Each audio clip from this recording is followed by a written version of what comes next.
Hey everybody, welcome to the Mana Leak. I'm John as always, and it's time for the last monocolored set review video. Tomorrow we are going to have colorless and multicolored, and then the next day we will have artifacts, lands, and wrap-up. But today is going to be all about the green cards in Oath of the Gatewatch.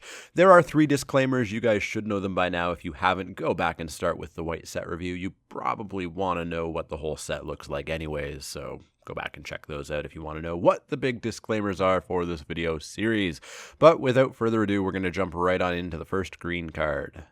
Up first, we've got Birthing Hulk. Birthing Hulk is 6 and a green for a creature Eldrazi drone at uncommon. It's a 5/4, it has Devoid. It says, when Birthing Hulk enters the battlefield, put 2 1/1 colorless Eldrazi Scion creature tokens onto the battlefield. You know what they have on them. And also for 1 and a colorless, you can regenerate Birthing Hulk. This is a big thing. It's a big 7-drop for a 5/4. Now, 5/4 is pretty low for 7 mana.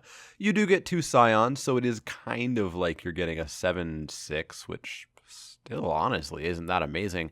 It does regenerate, which is nice. You have to have a colorless source. You do have a couple of Eldrazi kicking around that you can sack to regen if they're the only colorless sources that you have.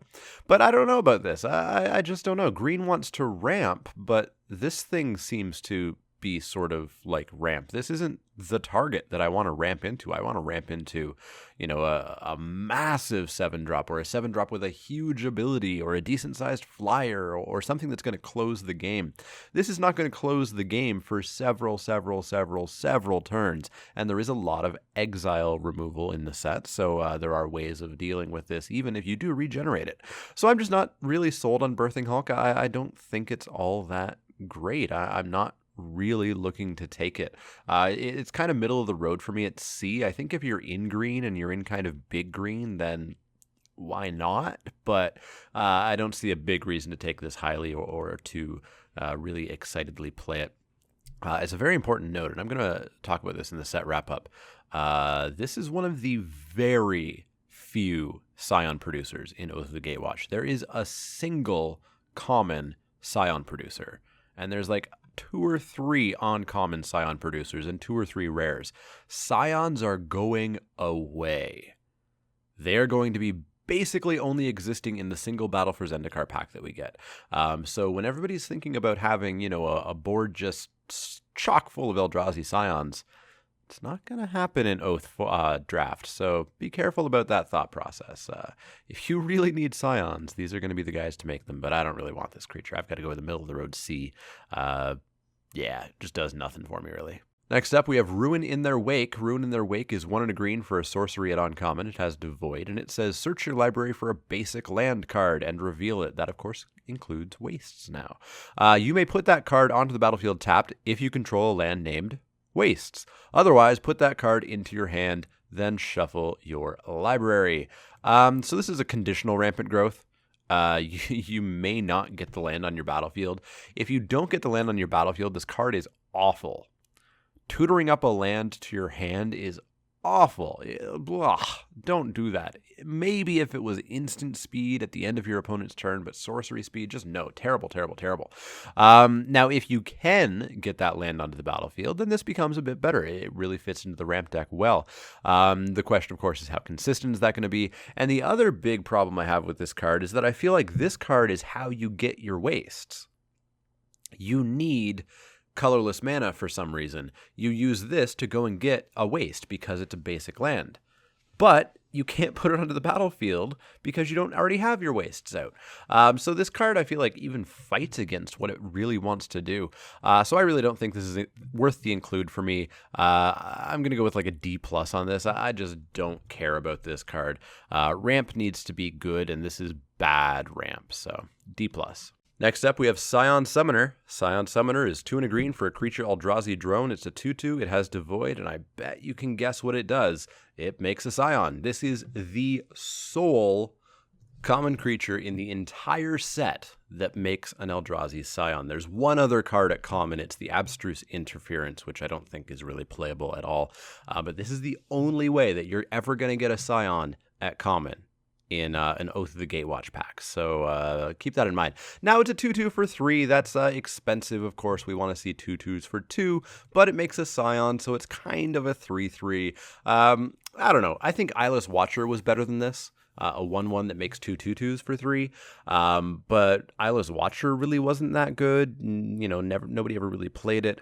Being a 2/2, I guess, makes this a little bit more of a threat for the fact that you get a little bit less ramp. I'm hoping green comes back to being at least playable, and I'm worried that red might take its place. But I don't think this card's really going to make any splashes in the format. I think it's pretty passable and pretty cuttable. Yeah, Scions are just kind of going away a little bit, and yeah, I don't know about this card. I'm on a C- on it to begin with. If green really comes back and is playable, then this probably goes up to a C at best, but I'm going to start on C- with it. Next up, we have Stalking Drone. Stalking Drone is 1 and a green for a creature Eldrazi drone at common. It's a 2/2. It has Devoid, and for a single colorless, Stalking Drone gets +1/+2 until end of turn. Activate this ability only once each turn. So it's 2/2 for 2, totally and utterly super duper fine. You'll include it if you need to. It has an upside. It's not much of an upside, but it is an upside nonetheless. +1/+2 isn't nothing. It is an extra damage that gets through. It allows this to kill a 3/3 and survive itself because it becomes a 2 or a 3/4. I think the ability is much more likely to be used a bit defensively, and it's going to do a fairly fine job at it. I think it's just totally playable, but just really unexciting. You'll take this pretty late into the pack, and you'll probably include it a little bit more often than not, but you're not really going to, tell stories of how amazing Stalking Drone was, so C+. Next up, we have Vile Redeemer. Vile Redeemer is 2 and a green for a creature Eldrazi at rare. It has Devoid, it has Flash, it's a 3/3. Don't know if I said that. When you cast Vile Redeemer, you may pay colorless. If you do, put a 1/1 colorless Eldrazi Scion creature token onto the battlefield for each non-token creature that died under your control this turn. Well then, this is a 3/3 for 3 with Flash. That is totally cool and fine right there. That is going to ruin some people's early games easily just by flashing this in and say, ha ha ha, your X2's dead. Now, the Scions, and the Scions for things that died this turn. I don't think it makes that card this much better. Really at all. It feels like an anti-Wrath card, and Wraths aren't really super common and limited. There's, Planar Outburst, maybe you really get blown out by one of the cards that does like 2 damage to something, the Radiant Flames or the Kozilek's Return. But ultimately, I think this is going to be getting you a Scion, maybe 2 Scions. It's not going to be getting you all that much for the extra colorless mana that you have to pay. So I'm really not sold on the Scion production part of this card. I think it's a totally fine include. You'll always play it as a 3/3 flash for 3. But I just don't know about the Scion production. It makes it that slightly much better. It is some extra value that you'll get sometimes. I just don't think you'll get it very much. So I'm going to go with a C+ on it. It's another of the rares that I'm not going to want to open. I'm going to want to play, but I'm going to want to pick way later in the pack. So C+ for me. Next up, we have Worldbreaker. Worldbreaker is 6 and a green, creature Eldrazi at Mythic. It's a 5/7. It has Devoid. When you cast Worldbreaker, exile target artifact, enchantment, or land. It has Reach, and for 2 and a colorless and sack a land, you can return Worldbreaker from your graveyard to your hand. This is interesting. This is very interesting. I've seen some very high grades on this card, and I've seen some moderately low grades on this card, and I started out a little bit low on this card. I don't like 7-drops. We know that. We know that I don't really care for 7-drops unless they are massively board affecting. They're going to win the game, that turn, the next turn. They're going to make my opponent concede. They need to finish the game. Worldbreaker doesn't finish the game. It's a 5/7. It exiles probably nothing other than some random little land that nobody cares about by turn 7 or later. And it has Reach. Cool. Nobody was super excited to play Ruin Processor. Yeah, some games totally ended when Ruin Processor came down, but tons of games, they just never cast it, or somebody, put down their removal spell, and there's more removal in this set, and that was that. The fact that this can come back for a relatively cheap investment is, I think, where it becomes a fair bit better. You know, this isn't going to end the game, but in 5 turns, it's going to end the game when it dies and then comes back and maybe dies again and comes back again and eventually just chips away at your opponent's board state. But that's a lot to ask for. That's a lot to ask for your opponent not to close the game out in their favor. So I just don't know. I want my 7 drops to be massively effective, and this one just isn't there. It's a fantastic card, don't get me wrong. It's a fantastic card. It's going to do pretty well, but I'm just not totally sold on it. I can't, in good conscience, put this in the A category. I just don't feel like it gets there. I think I want to go with a solid B on it. I would first pick it if there wasn't a premium removal spell in the pack. If there was, I would take it. Because guess what? Oblivion Strike blows this card away. Anything that exiles a creature blows this card away. Your opponent is just done when that happens. And there is a lot of exile removal. So Worldbreaker, I'm going to go with a B. I started out on a B-, and I briefly toyed with giving it a C+, but that was way too harsh. But I just can't give it I can't put it into the A range. I can't even put it into B+ range. So I've got to go with a B on it. I'm curious to see how it plays out, though. Next up, we have Bailiff Pup. Bailiff Pup is 1 and a green for a 3/1 creature beast at uncommon. And Bailiff Pup has trample as long as it has a +1/+1 counter on it. I love 3/1s for 2. I do love them way more in white than I do in green, but I'll still take it and I'll still play it as a fine enough creature. With support, potentially making this a 4/2 seems decent with a bit of trample on it, but that's not going to happen until later in the game, where a 4/2 really starts to fall off a cliff quality-wise. Think about how low quality Belligerent Whiptail was, and that was a 4/2 that had first strike sometimes. Think about how frequently that thing just died. This thing will die just as frequently. But it is a nice little aggressive creature, especially for the fact that it's 2 mana. So I'm ultimately playing this way more as a 3/1 for 2 than I am as a potential 4/2 trample for 2. So I'm fine with this. I'll take it and I'll play it. But I'm not going to be super excited about it. So I go with a C+ on it. Next up, we have Bonds of Mortality. Bonds of Mortality is 1 and a green for an enchantment at uncommon. When Bonds of Mortality enters the battlefield, draw a card. For a single green, creatures your opponents control lose hexproof and indestructible until end of turn. Hexproof and indestructible are not common mechanics in the newer sets. They are very, very, very rare. They generally exist only on rare cards or prohibitively expensive and bad cards. This would be at best a side card if you saw some legitimate threats with those keywords. But those threats don't even really exist in your average draft. So I can't even really call this a good sideboard card. I think it's a D- and just barely above an F. This maybe is better for Constructed, of course, where there might be hexproof things kicking around. Commander, of course, if your opponents are dicks and playing hexproof generals and things like that.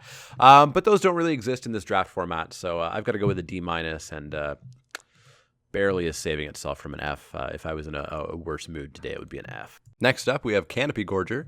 Canopy Gorger is 4 green for a 6/5 creature worm at common, and it says, "The settlement's defenders were glad to have such a massive, ferocious creature join the fight, but less glad to see it flatten their homes along the way." Nothing but flavor text. There's no rules. It's just filler.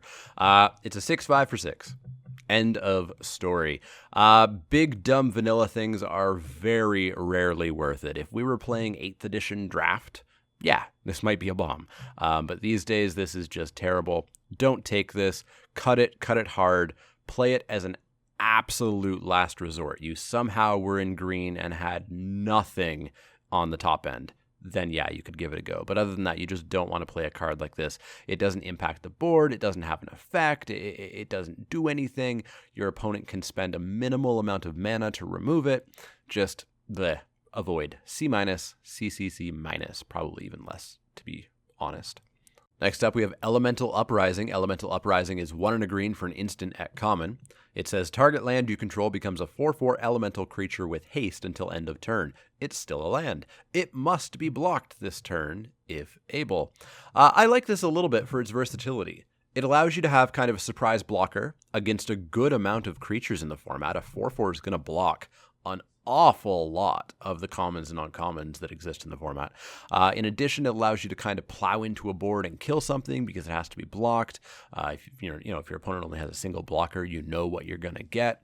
Potentially, it can let through some friends if they're up against just a single blocker. It's not quite a lure effect like Breaker of Armies was, but it can still take one blocker out of the way, and if it's their only blocker, then you're sitting pretty.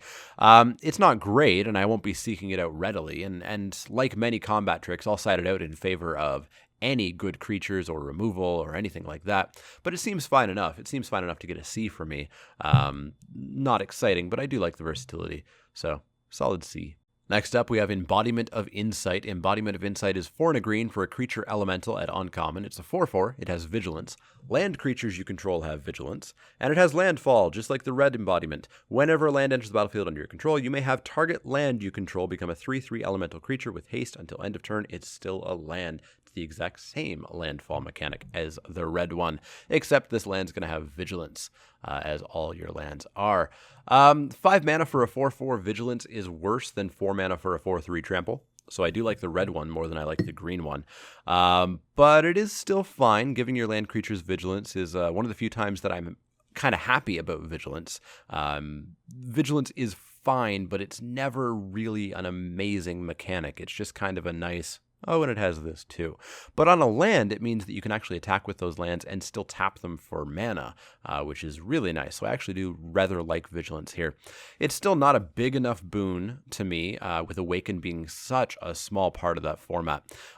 Please beware. Awaken is going to be rare in this set. Very rare. There are no Awaken cards in the format. There's the, I think, 4 cards that do things with land, the creatures that do things with lands, and then you have a single pack of cards that might have Awaken cards in them that other people are going to be wanting as well. So don't go all in on, I'm going to Awaken everything and my lands are going to be awesome, because it's just not going to be the case. I think this card's fine. You know, I'm not going to seek it out readily, but I'm probably always going to include it. A 5 mana 4/4 Vig is just fine. I like the embodiment of, what was it called? Embodiment of Fury. I like that one a little bit more. So this one I'll give a C+ too. I think it's fine. You'll include it. You won't cut it too often, but I don't think you want to seek it out. Next up, we have Glade Cavalry. Glade Cavalry is 5 green for a creature elf knight at rare. It's a 6/6. When Glade Cavalry enters the battlefield, support 6. Whenever a creature you control with a +1/+1 counter dies on it, you gain 2 life. 7 mana. That's the sticking point for me. I don't like 7 drops unless they are insane. 7 mana for a 6/6 is fine enough, and you get to make up to 6 creatures on your side a little bit bigger. But come on, if you have 6 creatures, what's wrong? What is happening in your match? There's one situation where that will happen and you're not just dominating the match, and that's if it's a board stall. And yeah, this card's great in a board stall because suddenly your board is bigger and that may just completely break the stall.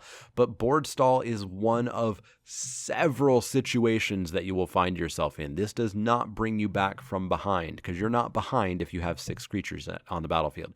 This does not, help you out if you're just sort of slightly stabilized, with a couple of creatures or things like that.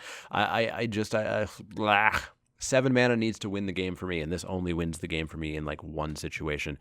In other situations, it's just totally win more. I'm just not a huge fan of this card. The incremental life gain is cool, I guess. I'm not really caring about that in this format. I mean, if you have 6 creatures on the battlefield and you support them and you have this 6/6 down, and you're still losing creatures left and right to make your 2 life gain matter, then I don't know what's happening in your game. I'm totally out on this card. I think it's a fine curved hopper if you are desperate, but I don't ever really want to pick this card highly. If I'm in green, and I'm kind of hoping I'm not in this format just based on what I'm seeing, and I see this card come along mid-pack, late-pack, yeah, I might take it and play it, but I'm super not excited about this card. I've got to go with a C on it. Support, much like Surge, I think, is infinitely better in Two-Headed Giant, and I strongly dislike that these mechanics are in our single-player draft format. Next up, we have Harvester Troll. Harvester Troll is 3 and a green for a creature troll at uncommon. It's a 2/3, and when Harvester Troll enters the battlefield, you may sacrifice a creature or a land. If you do, put 2 +1/+1 counters on Harvester Troll. 2/3 for 4 is bad. It's just straight up bad. We normally pay 3 for that, and even then we're kind of a little bit begrudging. I'd prefer a 3/2 than a 2/3 in most cases. But a 2/3 for 4, unplayable. I'm sorry, just flat out unplayable. You're not going to play that, which means you must have something to sack in order for this card to be okay. A 4/5 for 4, that's fine. It's a troll. I'd really prefer if it regenerated, but for some reason it does not. But yeah, you know, right up front, I don't like cards that are bad one way that you can cast them. I don't like being shoehorned into one specific way that I can cast this card for it to be good, and every other way that I have of casting it is bad. So already I'm a little bit iffy on this card. Just getting a 4/5 out of sacking a creature, unless it's something really meaningless, just doesn't feel good to me. Sacking a land as well, I don't really care. At least it makes this a little bit better in the late game when I have 8 lands and I don't care and I can sack one, and now I have a 4/5, which probably tussles a little bit better. But I just really don't care for this card. I've got it on a C-. I'm looking to cut it pretty heavily and not really take it at all. Next up, we have Lead by Example. Lead by Example is 1 and a green for an instant at common, and it's part of the Support 2 cycle. It says Support 2, end of card. That is it. This is the purest support card we have in the set. It doesn't replace itself. It doesn't untap your creatures. It does nothing. Support 2 for 2. Will you pay 1 mana per point of support and nothing else? I won't. I just flat out will not. You know, it's a fine enough combat trick, but even then I don't think it's an okay combat trick. I much prefer something like Dragon Scale Boon, where I get the 2 counters on 1 creature. Getting a +1/+1 counter on 2 creatures may still mean that I have to trade something. I think a card that literally does nothing but support is a waste. I don't care about this card. I'm never going to main deck it. At least I don't think I am. And I'm never going to look to take it. I'll go with a D+. If you are desperate for playables, then maybe, you know, if you have 25 creatures in your pool and you don't want to play a mono creature deck, you want some sort of tricks in there, then maybe. But this card is just so not for me. D+ for me. Next up, we have Loam Larva. Loam Larva is 1 and a green for a creature insect, although it has way more than 6 legs. At common, it's a 1/3. When Loam Larva enters the battlefield, you may search your library for a basic land card, reveal it, then shuffle your library, and put that card on top of it. It's a 1/3 for 2. That's not really what I want to play. Not at all. You know, 1/4s for 2, that's a little bit more common, and those can kind of come in out of the sideboard a little bit. But I'm not excited about a 1/3 for 2. This is going to die a lot more. So the question is really, is its ability okay? And no, its ability is terrible. Putting anything on top of your library sucks. You are wasting a draw step to get the card that you went to find. You need a very specific reason to be tutoring for something. You know, the tutors that tutor for creatures that you see in cubes and things like that.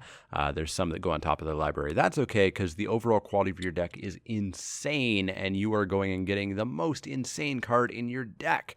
Here you're going and getting a basic land. You're going to draw them anyways.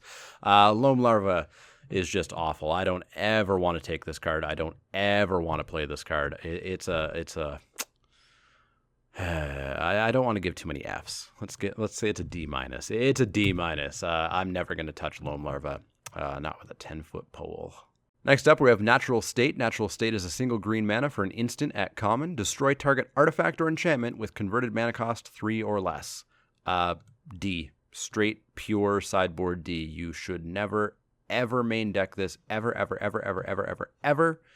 You should only side this in after you see something that you need to deal with. After you see an artifact or an enchantment that costs 3 or less mana that you just can't deal with. I don't know what those would be. Maybe a Retreat to Hagra you can't deal with for some reason. I just don't really see a great reason to side this in. Maybe it happens, but it's not a main deck card. It's a card that you take, last pick or near last pick, and you side it in if you do see a reason. But never main deck this card. Straight up pure D. Next up, we have Netcaster Spider. Netcaster Spider is a 2 and a green creature spider at common. It's a 2/3, it has reach. And whenever Netcaster Spider blocks a creature with flying, Netcaster Spider gets +2/+0 until end of turn. It becomes a 4/3 reach. I like Netcaster Spider. I like Netcaster Spider a fair bit. It's a 2/3 for 3, which is fine. As I've said, that's kind of a normal ratio. 3/3 would be the best, and 3/2 is probably better than a 2/3, but 2/3 is still okay and is still main deckable enough. Having reach is pretty darn handy, and the fact that whenever reach matters, this thing is actually a 4/3 is pretty darn nice. I think it's main deckable as it is. You'll play one of these just because, you don't have anything amazing. You don't have a Worldbreaker to replace this with or something like that. But I think it does work very, very, very well out of the sideboard as well. You see flyers that you can't deal with, so you pop this in.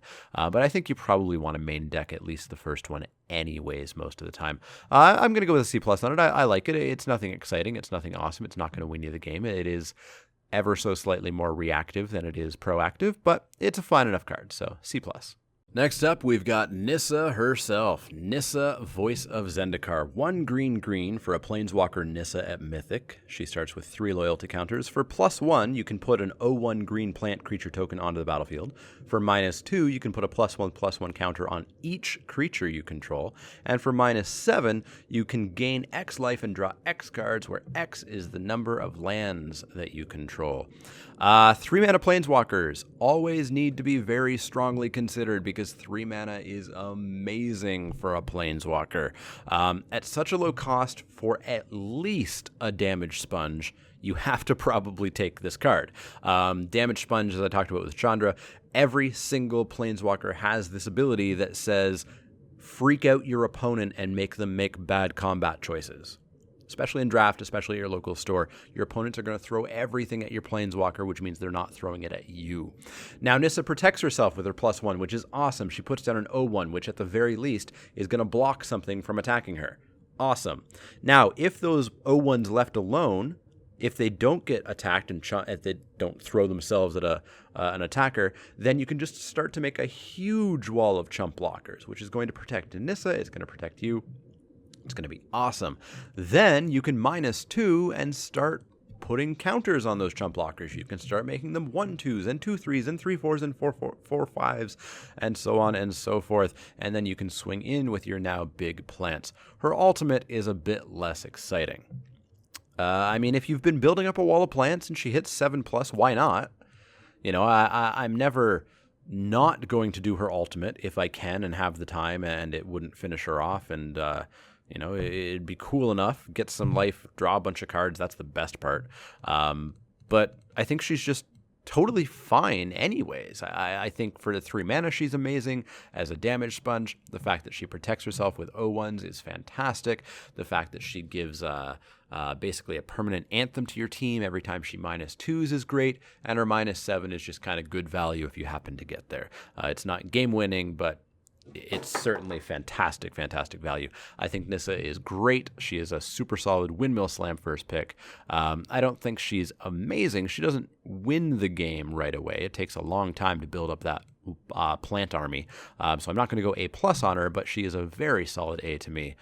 Nyssa, Voice of Zendikar, total A. First A of green. Next up, we have Nyssa's Judgment. Nyssa's Judgment is 4 and a green for a sorcery at uncommon. It says support 2. Maybe this is actually part of the support 2 cycle. as the shoulder to shoulder and whatnot was. Who knows? Choose up to one target creature an opponent controls. Each creature you control with a +1/+1 counter on it deals damage equal to its power to that creature. This is green's removal spell. It's sort of better, I guess, than Unnatural Aggression, but it's not at instant speed, but the creatures don't fight. They just throw their power at it. Well, at a minimum, assuming that we're looking at 1/1s or 1Xs, we're going to get to deal 4 damage to something for 5. It's not the worst, but it's also nowhere near the best. Being sorcery speed knocks that down a little bit, but we are left with 2 creatures that are now permanently bigger than they once were. Now, assuming you're not playing 1/1s, which you shouldn't be generally, we're looking more at like 6 damage or more, which is probably going to kill basically everything in the format. Seems quite good, but like most support, if you only get partial value off it, I don't really think it's all that good. Now, having 2 creatures on the battlefield, it's not asking too much. It's not like Glade Cavalry where you want to have a ridiculous amount of creatures down. Ultimately, I think this is fine, but I think it's just only okay.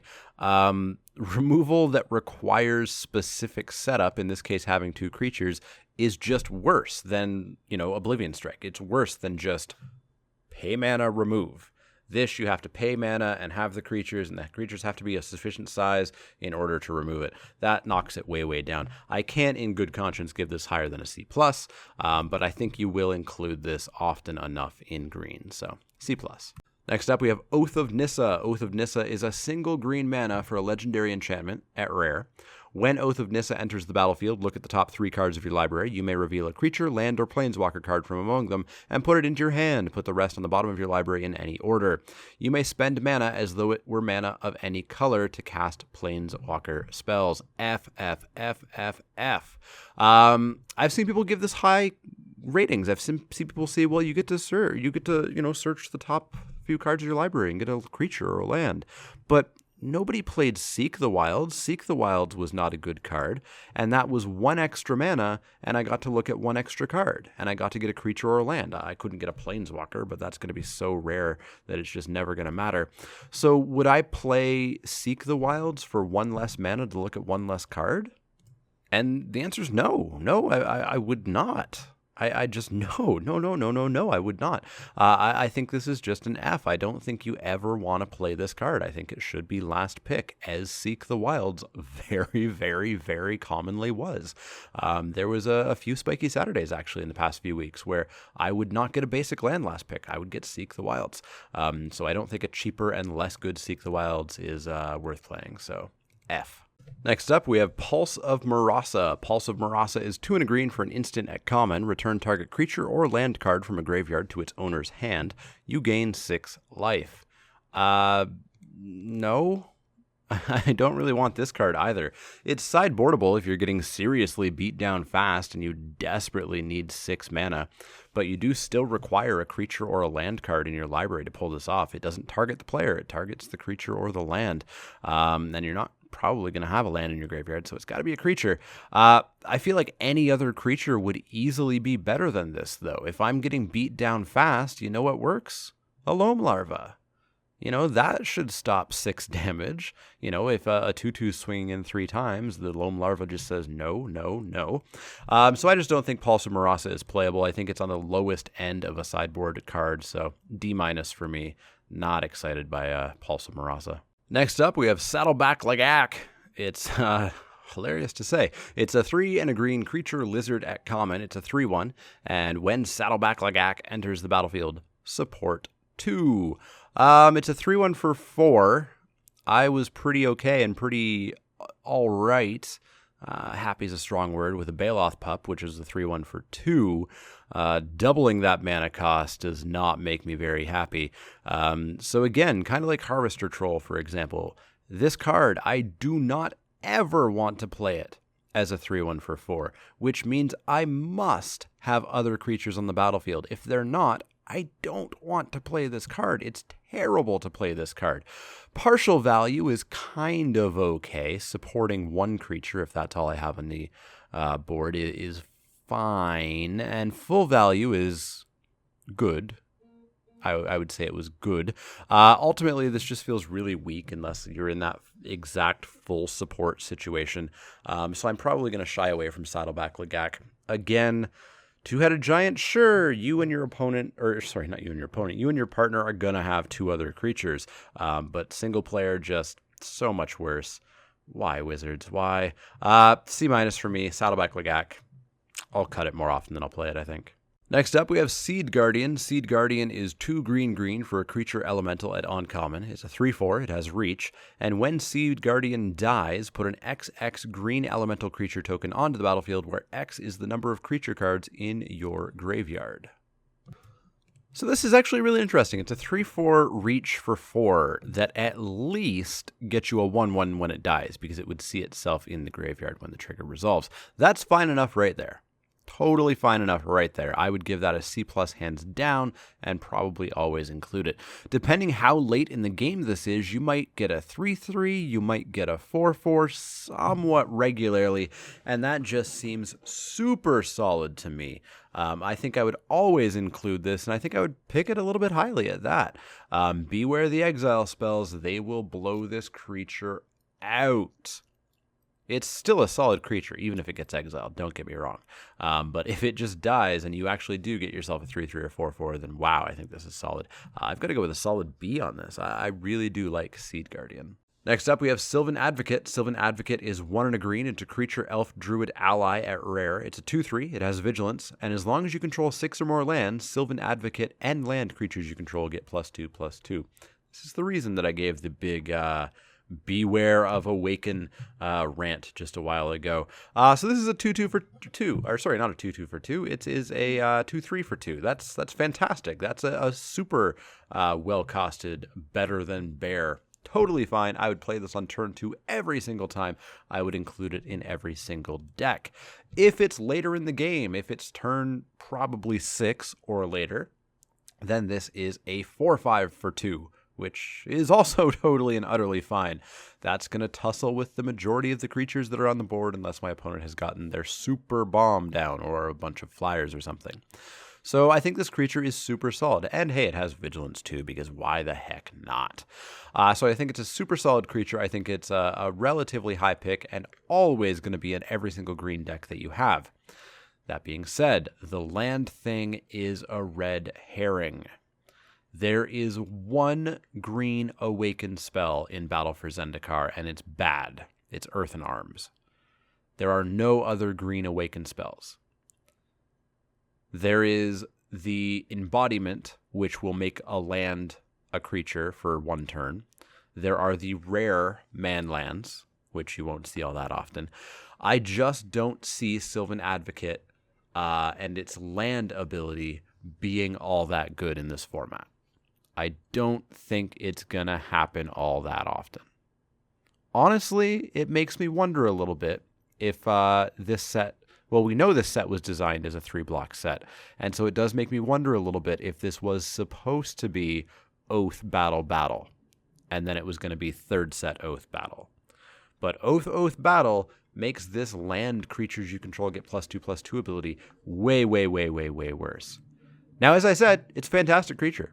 It is better than a bear, and later in the game, it is way better than a bear. I give it a B-. I'm still going to take this pretty highly. I'm probably never going to first pick it, but I do like it a fair bit. I think it's totally solid. I give it a B-. I'll always play this whenever I have it. I'm just not going to give it a first pick. Next up, we have Tadru Pathwarden. Tadru Pathwarden is 4 and a green for a creature, elf, warrior, ally at common. It's a 5/4. It has vigilance, and it has trample.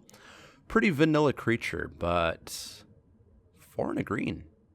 5 mana. 5 mana for a 5/4 vigilance trample. That seems even a little aggressively costed, especially at a common. I would always be happy with one of these in a green deck. And if you support it, then I think this thing's just going to get wild. I'm surprisingly happy with such a simple creature.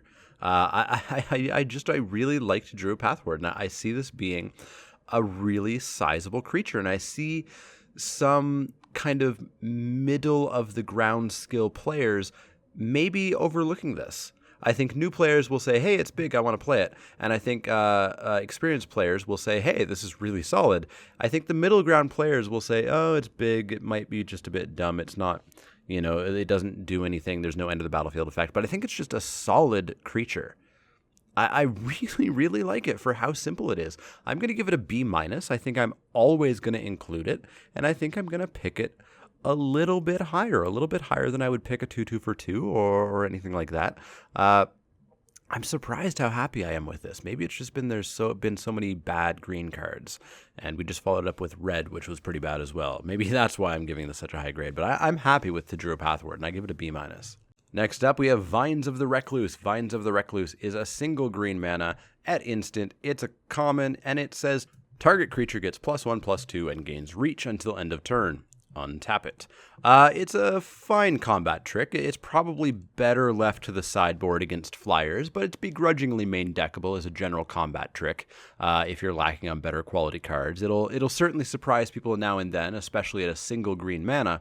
But +1 power is such a tiny window that it won't commonly surprise your opponent in a bad way.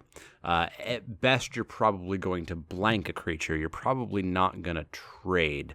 It is a very narrow window to allow that.